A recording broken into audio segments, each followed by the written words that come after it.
খুব বড় আমরা ও তাহলে ঢ্যামনা সাপ হবে।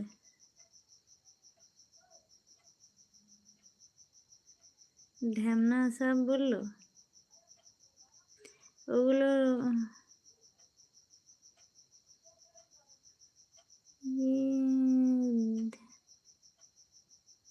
ঢেঁড়স ধরস না কি বলছে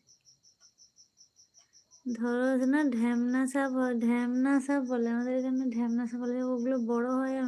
ওগুলো মানে দেখলে ভয় লাগে কিন্তু ওগুলোর মধ্যে তেমন বিষ নেই।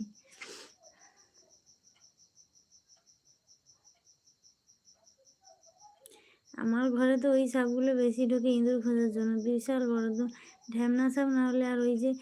গায়ে চাকা চাকা দাগ থাকে ছোটো ছোটো বড়া সাপ ওগুলো দেওয়ালে দেখা যায় মাঝে